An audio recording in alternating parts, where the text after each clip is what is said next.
Bismillahirrahmanirrahim. Assalamu alaikum. Welcome to Future Concern Grammar School YouTube channel.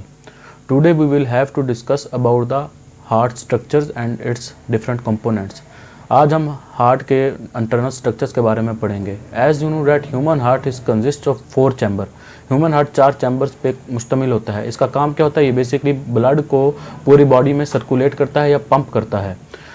As you seeing on the screen कि there are 4 chambers of the heart: right atrium, left atrium, right ventricle and left ventricle. Now अब हमने ये check करना है कि right atrium और left atrium या right ventricle या लेफ्ट वेंट्रिकल किस तरह एक दूसरे से अलग हुए हैं. अब ये देखें, आप स्क्रीन पे देखें कि इन दोनों को जो अलग करता है उसको हम सेप्टा कहते हैं. सेप्टा मतलब दो भी दीवार जिस तरह कहते हैं उसको हम सेप्टा कहते हैं. दो एट्रियास में जो वॉल्व होती है उसे हम इंटर एट्रियल सेप्टम कहते हैं. इसी तरह जो दो वेंट्रिकल्स के दरमियान वॉल्व होती है उसे हम इंटर वेंट्रिकुलर सेप्टम कहते हैं. जैसे मैं आप देखेंगे, मैं आपको स्क्रीन पर ये हाईलाइट कर रहा हूँ. नाउ अब हम पढ़ेंगे हार्ट की सेलुलर लेयर्स के बारे में. हार्ट की 4 सेलुलर लेयर्स होती हैं: एंडोकार्डियम, मायोकार्डियम, एपिकार्डियम और पेरिकार्डियम. एंडो मतलब इनर, कार्डियम मतलब दिल, यानी जो बिल्कुल इनर मोस्ट लेयर होती है ना, इसको हम एंडोकार्डियम कहते हैं. इस तरह जो दरमियान में होती है या जो एंडोकार्डियम के बाद बाहर होती है उसे हम कहते हैं मायोकार्डियम. और जो सबसे बाहर होती है उसे कहते हैं एपिकार्डियम. और जो चौथी लेयर होती है उसे हम कहते हैं पेरिकार्डियम. पेरिकार्डियम में यूँ आप कह लें कि झिल्ली होती है जो पूरे हार्ट को चारों तरफ से कवर करती है. अब पेरिकार्डियम के आगे भी 2 लेयर्स होती हैं: वाइजल पेरिकार्डियम जो बिल्कुल एपिकार्डियम के साथ जुड़ी होती है, और पैराइटल पेरिकार्डियम. इन दोनों के दरमियान एक कैविटी होती है, यानी खाली जगह होती है, उसे हम कहते हैं पेरिकार्डियल कैविटी. और इस कैविटी में होता है पेरिकार्डियल फ्लूइड. अब ये फ्लूइड क्या करता है? ये आपकी बॉडी को या आपके दिल को शॉक से बचाता है. ये जिस तरह आपके हार्ट अटैक हो गया या मायोकार्डियम इन्फेक्शन हो गया, उसके दौरान ये जो आपको शॉक लगता है ये उससे बचाता है. इसका ये बेसिक फंक्शन है. अब हम पढ़ेंगे हार्ट वॉल्व्स के बारे में. जैसे कि आप स्क्रीन पे देख रहे हैं, there are 4 heart valve, 4 heart valve होते हैं.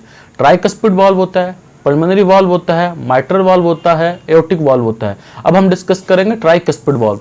अब ट्राइकस्पिड को ट्राइकस्पिड क्यों कहते हैं? सबसे पहला सवाल तो ये उठता है. ट्राइकस्पिड को ट्राइकस्पिड इसलिए कहते हैं क्योंकि ये देखें आप स्क्रीन पर, मैं आपको बता रहा हूँ 1 2 3 इसके 3 लीफलेट्स या 3 कास्प्स होते हैं, इसलिए हम इसको ट्राइकस्पिड वाल्व कहते हैं. अब ये कहाँ होता है? ये राइट एट्रियम और राइट वेंट्रिकल के दरमियान होता है.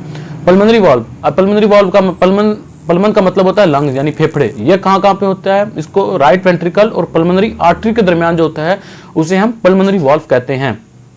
और इसको हम सेमी ल्यूनर वाल्व भी कहते हैं क्योंकि इसकी शक्ल बिल्कुल आधे चांद की तरह होती है. उसके बाद हम पढ़ेंगे माइट्रल वाल्व. ये देखेंगे, मैं आपको हाईलाइट कर रहा हूँ. माइट्रल वाल्व का दूसरा नाम है बाइकस्पिड वाल्व, यानी इसकी 2 लीफलेट्स होती हैं. ये कहाँ होता है? ये होता है लेफ्ट एट्रियम और लेफ्ट वेंट्रिकल के दरमियान. और चौथा और आखिरी पढ़ेंगे एओर्टिक वाल्व. ये कहाँ पे होता है? इसको ये लेफ्ट वेंट्रिकल और एओर्टा के दरमियान होता है. अब बेसिकली वॉल्व्स का फंक्शन क्या होता है? वॉल्व क्या करते हैं? ये जो आपका ब्लड होता है उसके बैक फ्लो को रोकते हैं. बैक फ्लो को रोकने को का काम होता है जिसमें ताकि ब्लड की इंटरमिक्सिंग ना हो जाए.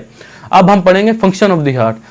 हार्ट के का फंक्शन क्या होता है? ये पूरी बॉडी में ब्लड को पंप करता है और डीऑक्सीनेटेड ब्लड को ऑक्सीजनेटेड ब्लड में कन्वर्ट करता है. आगे अब इसमें 2 टाइप्स ऑफ सर्कुलेशंस हैं: pulmonary circulation and systemic circulation. और ये क्या करते हैं? मैं आगे स्क्रीन पे देखेंगे, जो है सुपीरियर वेना केवा और inferior vena cava. Superior vena cava से डीऑक्सीनेटेड ब्लड आया राइट एट्रियम में, इसी तरह इंफीरियर वेना केवा से डीऑक्सीनेटेड ब्लड आया राइट एट्रियम में. यहाँ से इन्होंने राइट एट्रियम ने पंप किया या कॉन्ट्रैक्ट किया, वहां से ब्लड गया ये लेफ्ट वेंट्रिकल में और राइट वेंट्रिकल में. राइट वेंट्रिकल से क्या हुआ? ब्लड ने दोबारा पंप किया और पल्मोनरी आर्टरी से होता हुआ लंग्स में गया. अब आगे क्या हुआ? लंग्स में जाके एक्सचेंज ऑफ गैसेस हुआ, यानी डीऑक्सीनेटेड ब्लड को ऑक्सीनेटेड ब्लड में कन्वर्ट कर दिया गया क्योंकि लंग्स में ऑक्सीजन होती है. अब यहाँ से क्या होता है? यहाँ से क्या होता है कि ब्लड आता है पल्मोनरी वेन से लेफ्ट एट्रियम में. लेफ्ट एट्रियम ने कॉन्ट्रैक्ट किया, फिर ये गया लेफ्ट वेंट्रिकल में. लेफ्ट वेंट्रिकल ने क्या कॉन्ट्रैक्ट किया, फिर ये गया एओर्टा से फिर सिस्टेमिक सर्कुलेशन में चला गया. अब सिस्टेमिक सर्कुलेशन क्या होती है? कि ब्लड की सप्लाई पूरे हार्ट के मेन ऑर्गन्स में हो जाए, उसे हम सिस्टेमिक सर्कुलेशन कहते हैं. अब ये देखें, इधर ये बताया गया पल्मोनरी सर्कुलेशन.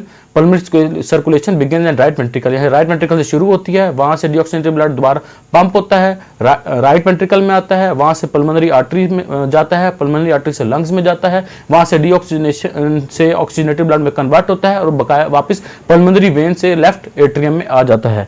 आगे हम पढ़ेंगे सिस्टेमिक सर्कुलेशन. अब सिस्टेमिक सर्कुलेशन कहां से शुरू होती है? ये होती है लेफ्ट वेंट्रिकल से. लेफ्ट वेंट्रिकल में चूंकि डीऑक्सीनेटेड ब्लड ऑक्सीजनेटेड ब्लड होता है, जैसे हम पहले पढ़ चुके हैं, वहां से वेंट्रिकल, लेफ्ट वेंट्रिकल कंट्रैक्ट करता है, वहां से अयोटा में जाता है, अयोटा के आगे डिफरेंट 3 ब्रांचेज होती हैं, ये फिर वहां से पूरी बॉडी में सर्कुलेट हो जाता है। सो आज के लिए बस इतना ही। So I hope you have like this video, so please like, share and subscribe the channel and thank you very much. अल्लाह हाफिज़।